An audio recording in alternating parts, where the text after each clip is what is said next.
గుంటూరులోని బైజూస్ కార్యాలయం వద్ద విద్యార్థి యువజన సంఘాల ఆందోళనకు దిగాయి. బైజూస్తో రాష్ట్ర ప్రభుత్వ ఒప్పందానికి వ్యతిరేకంగా నిరసనకు దిగారు. దీంతో పోలీసులు విద్యార్థి సంఘాల నేతల్ని అడ్డుకున్నారు. విద్యార్థి నాయకుల్ని బలవంతంగా వాహనాల్లోకి ఎక్కించారు. పోలీసుల దురుసు ప్రవర్తనతో విద్యార్థి సంఘాల నేతలకు గాయాలయ్యాయి.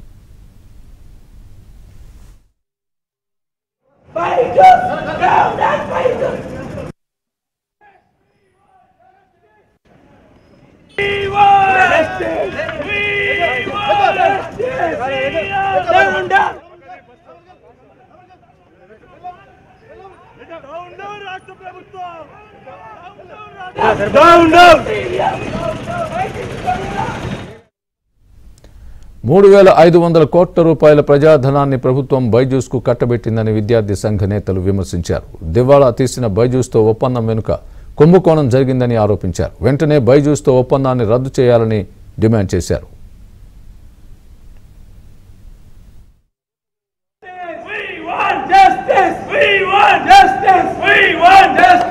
రాష్ట్ర వ్యాప్తంగా బైజూస్ సంస్థతో రాష్ట్ర ముఖ్యమంత్రి గారు కుమ్ముక్కయ్యారు.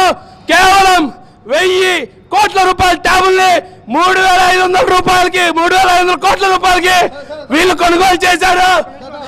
అయితే రాష్ట్ర ప్రభుత్వం దౌర్జన్యంగా పోలీసులను అడ్డు పెట్టుకొని ఇవాళ బైజూస్ సంస్థ అనేది పేద విద్యార్థులను టార్గెట్ చేసి మోసం చేస్తా ఉంది.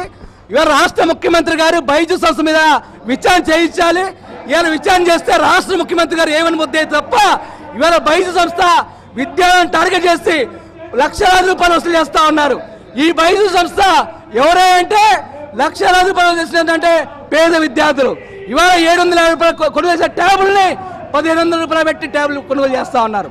సుమారుగా 3,000 నుంచి 4,000 కోట్ల రూపాయల కమిషన్లు డైరెక్ట్ గా సీఎం అకౌంట్ పోయిన పరిస్థితి. బైజూస్ లో తల్లిదండ్రులు ఏడుస్తా ఉన్నారు. మేము డబ్బులు కట్టాం, మా పిల్లలు పాఠాలు చెప్పట్లేదు, మేము అన్యాయం అయిపోయాం, మేము నష్టమే కాబట్టి మమ్మల్ని కాపాడమని మొర పెట్టుకుంటా ఉంటే ఈ జగన్మోహన్ రెడ్డి బైజూస్ సంస్థ రాజుబడి 1,000 కోట్ల రూపాయలు కుమ్మక్కాయి ఆయన తీసుకుని వాళ్ళ బైజూస్ సంస్థకి అడ్డంగా ఉన్నాడు. కాబట్టి మేము చెప్తా ఉన్నాం, బైజూస్ అనేది పెద్ద ఫ్రాడ్.